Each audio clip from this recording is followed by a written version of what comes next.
For my wife Lorraine and for me, this has been a trip that we've looked forward to for many years, and the opportunity presented itself. We're very excited.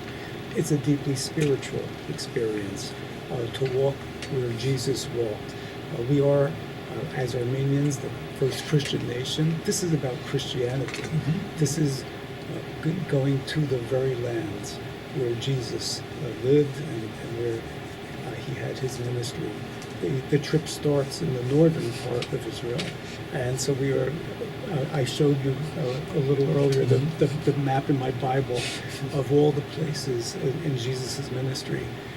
To see Nazareth, where he lived, Cana, where he performed his very first miracle by turning water into wine at the wedding, to see the Sea of Galilee, to experience the topography of the land, to see the sky as he may have seen it, brings to life the very things that we've been reading in the Bible from our earliest days in Sunday school. For us, for Lorraine and for me, it's just a very special experience. Going to Jerusalem, and how proud we are as Armenians to have the Armenian Quarter. In this Christmas season, we'll be celebrating Christmas 3 times. December 25th, January 6th at the cathedral, will be there. And then because the Armenian Patriarchate in Jerusalem is on the Julian calendar, 12 days later we're celebrating Christmas again. So Christmas being one of my favorite times of the year, we get to celebrate it 3 times, so it's going to be wonderful. You know, George, many times we read a book, and after we read the book, we may be seeing it in the movies, and many a times we get disappointed because the book and what we see on TV are completely different. You have a different image of what is happening in the book, and the movie portrays it differently. And let me just say, the whole area has changed tremendously. And you may not find Jesus's, the carpenter's store, yes, or where Jesus walked, but I assure you it's going to be a fascinating experience, especially within the walled city of Jerusalem, where all the temple stories, all the crucifixion stations, the Via Dolorosa, Via Dolorosa, etc. But what specifically, what area would you really, really like to see? Well, I would love to see the Mount of Olives. I would love to see the Garden of Gethsemane. Beautiful. Where Golgotha, where the crosses were. This is at the very heart of our faith, the resurrection of Jesus Christ. I know it's not going to be exactly as Jesus saw it. My dear cousins Carol and Adrina went to our ancestral home, Harpert. It's not what our forebears saw, but they rejoiced at being there, even though it was desolate at this point. But just to see the topography of the land, to see the sky as You're our right, absolutely. great-grandparents experienced it, it just adds to the richness of the experience. You know, as you mentioned, Christianity, the heart of Christianity is Jerusalem, and Christianity is so much related to the Armenian history. And in the good old days, it was expected of each and every Armenian Christian to visit Jerusalem. Mm-hmm. It was a pilgrimage. People went on a mission of Haji mission to Jerusalem, and they would have the tattoos, the cross, implying that they were in Jerusalem. My question to you is, tell us something about the group that will be traveling with you. When we first heard you and Lorraine were coming with us, we were so excited, but never did we know that suddenly an avalanche of friends would be joining you. Tell us about your friends. It's something, when there's something beautiful to behold, you want to share it. And so we started to share with friends. We'd have dinner with them and just mention we're doing this. And they would get excited and say, that's something I might want to do. With Joe and Jackie Basralian, they became very excited about it. We were out to dinner with Bob and Joyce Ashanian and Jack and Carol Margosian. They meet on hearing about this. We could see the excitement, And we got even more excited that others might be joining us, and so quite a few friends are in Bob Ishkanian also got excited and was telling many of his friends, and so we're quite a wonderful group that will be going, and we're excited. That adds to the joy, Absolutely. sharing the experience. You know, when Bob Ishkanian called me some time ago and he said, Martin, we're interested, and then he turned around and says, how many more people can you take? Yes. And I thought he would say one or two couples. Yeah. So there were 20 people. He gave me the list, and they were all ready to go, and they all bought the tickets, and they all know each other, and they're all so excited. So it means a lot to travel with friends and to experience this very unique It experience. does indeed. And I just want to say today in church, we were at the cathedral where Lorraine and I do have responsibilities with regard to the council. We were observing the feast of the discovery of the Holy Cross. Yes. And it was just such a beautiful story of Queen Helena, the mother of King Constantine, going to the Holy Land and living there for a while, and a very pious woman. And she wanted to walk where Jesus walked. She wanted to discover the sites of where his ministry had taken place. And then, of course, she had the beautiful experience of witnessing the unearthing of 3 crosses, and to discern which one was the true cross of Christ. The body of a recently deceased man was placed on each of the crosses. The first 2, nothing happened, but when he was on the 3rd cross, he came back to life, and that just confirmed that this was the cross of Jesus Christ. In a way, we're there to discover the cross too, in a different sense. George, you know, you have done your share. I mean, that's the way I like to look at you. You have done your share, and you continue doing your share for the parish of St. Leon, the diocese in general, and you are a man who can lead us by example. You are leading us by example. Who was it in your life who inspired you, who put you on that track? I know somewhere you might mention your parents, but who and why? What does it mean to you? Lorraine and I both had wonderful examples in our parents in serving. My parents, Ivan and Anne Marootian, Barbara and Edward Peters for Lorraine, were very involved with the church, and that certainly is a part of it.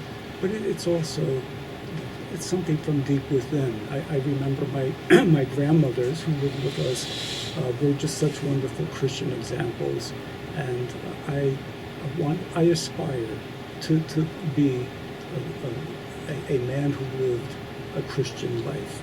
And Bible study is very important to me and to Lorraine. And we attend Bible studies, but we also read the Bible on our own. And for us, the trip to the Holy Land is to illuminate what we see in the Scriptures. Just as today, I have never been to the studio before. I've heard you on the air, but here I am witnessing it, and it now enriches my understanding of what you're doing. And in my mind's eye, when I hear your broadcast, I know exactly how things are operating. And that's exactly how I feel about this going to the Holy Land. It will illuminate everything that I'm studying, I'm reading.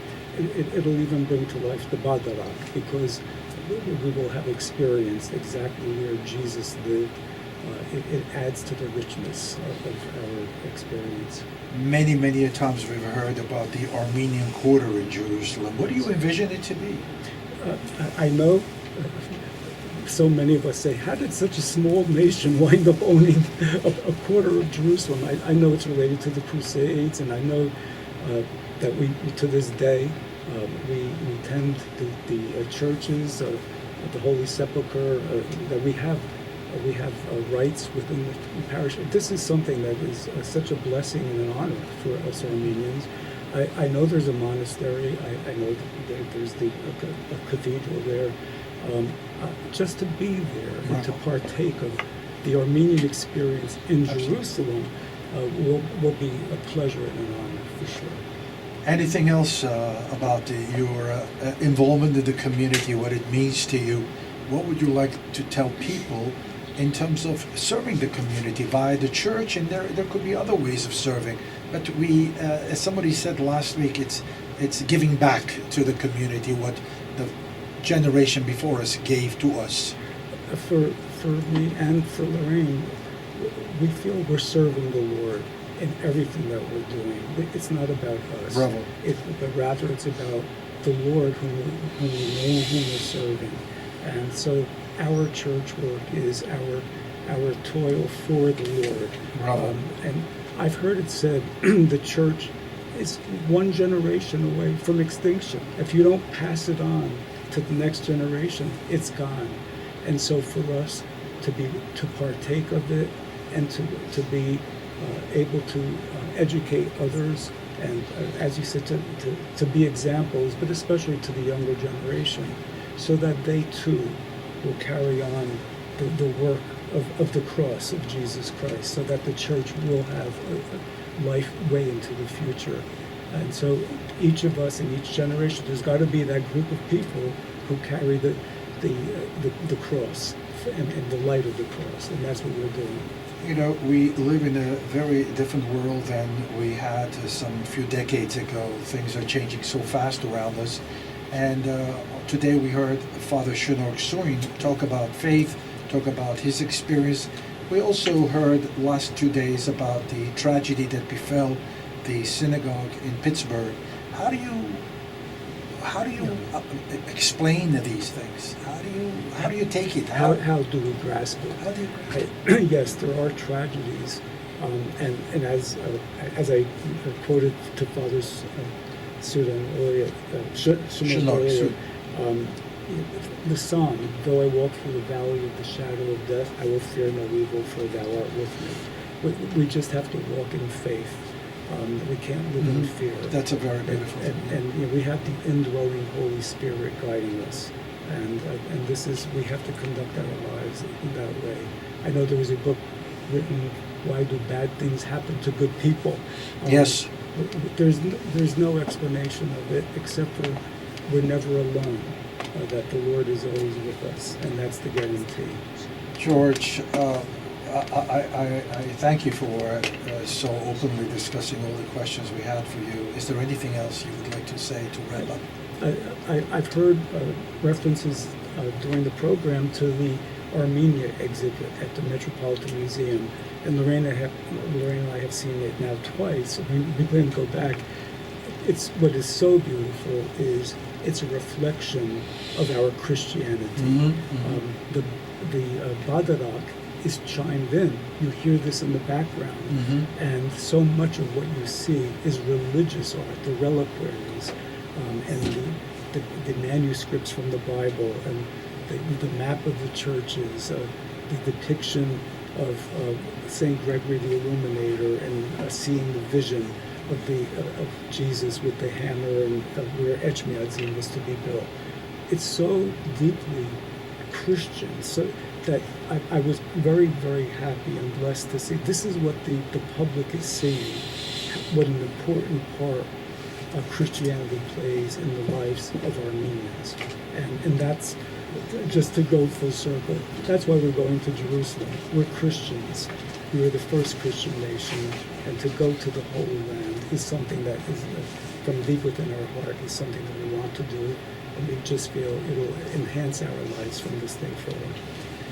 George, thank you very much for the very inspiring words, for the way you delivered these words. It comes from the depth of your heart. Thank you for all you do, you have done, and thank you to Lorraine, who has been a constant in your life. And hopefully we'll enjoy Jerusalem. Absolutely. And we'll come back and tell people about the experience in Jerusalem. And with you and Adi, you grew up in the Holy Land, so we have full confidence that this is going to be a wonderful experience. No, I know Lorraine is very busy taking videos, but I just liked her to just say one word, one phrase. Lorraine, why don't you come here?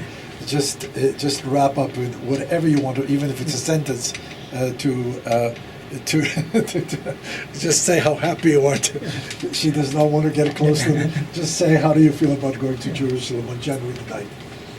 We're very excited and happy to join Vartan and Adi and our wonderful group of friends, and we're going to have a terrific time. That's all. I promise you will have a terrific time. I'll let you drive the bus. And that shared experience will draw us even closer, all of us. Thank you very much, Lorraine. Thank you very much, Our pleasure. and we'll continue again next time. That was good. Is that okay? You're really a good. Is that okay? Okay.